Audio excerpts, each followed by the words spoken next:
na problème. mooy dañoo am Serigne Touba mu nekk un leader mondial dégg nga ñu bëgg nag def ko comme picc muy dugal ci kaaf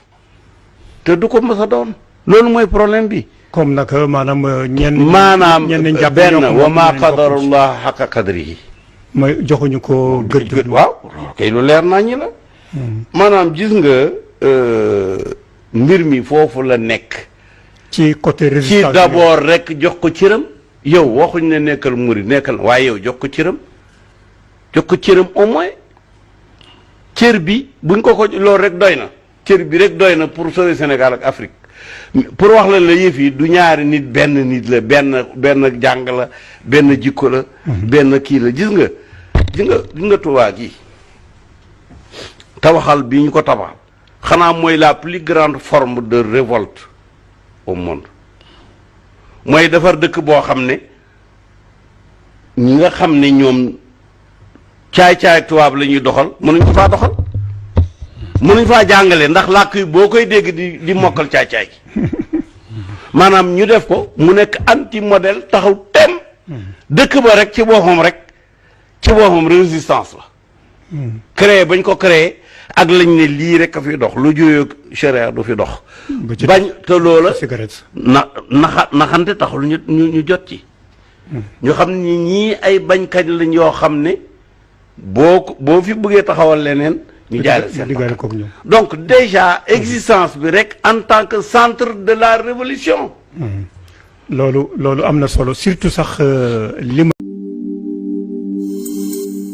mbokki Sénégal mbokki réew mi Serigne Cheikh borom tawfeex leeral moo lëkkaloog borom xam-xam yu mag fas yéene dimbale jaam ñi gindi leen ci lépp luy seeni bëgg-bëgg ma ne képp ku doon jaaxle ci mbiri seet ci jàngaroog ay yëngu-yëngoom dama ne sa jaaxle jeex na tàkk képp ku bëgg lu baax nag mbokk yi bëgg a avancé bëgg loo dugg rek am ca ndam bëgg say mbir yépp di dox di tawféexe déglu ma bu baax ma wax la jëmm ji nga xam ne ku jokkoo ak moom say aajo faju kooku mbokk yi mooy Serigne Cheikh borom tawfeex leeral man ma dippe ko borom jàmm ji ndax ku ma jëflanteel nga am jàmm ma ne mbokk yi fi jamono ji toll nag dafa laaj jàmm di seetlu ci jëmbam ci voyage ak ci liggéeyam seetlu ci buy bëgg a dugg ci ngoro moo xam muy takk soxna wala muy wut borom kër seetlu ci bu dee day lijjanti ay këyit wala mu bëgg a tukki wala ci lépp lu muy dëgmal waaye taseeg seetkat bu ay nag moo jafe moo waral ma yëkkati sama kàddu ne leen Serigne Cheikh borom tawfeex leeral képp ku jëflanteeg moom ci wàllub seet sa xol dana sedd yàlla dogal nag mu am ay secret jaaro yu muy joxe jaaro yoo xam ne ay turu yàlla yu foor lanu ko tëggee képp ku bëgg sa avancement da nga ca wuti bu dee da nga am ci jaaro yi te yëngu ci njënd ak jaay say client danañ la wër saa su nekk di jaaro yoo xam ne boo ko yoree di sentir yokkute mu lay jubaleeg say client di la jubaleeg am di jàmm yi ngay jëflanteel moom Serigne Cheikh borom tawfeex leeral nag bëgg a xeetali jaam ñi tax mu ne képp ko amee jàngoro rek fexeel nga jokkoo ak man ma faj say aaj moo xam muy ndoxum siti wala kurobët wala tànk yu ruux wala sax nga amee feebaru sëy fexeel ba jokkoo ak Serigne Cheikh borom tawfeex leeral mu leeral say mbir teg la ci yoon wu leer nañ ma ne képp ku bëgg a jokkoo ak moom jarul déplacé wu fa nga nekk ngay nekk jël sa téléphone nga mën ko woo ci 78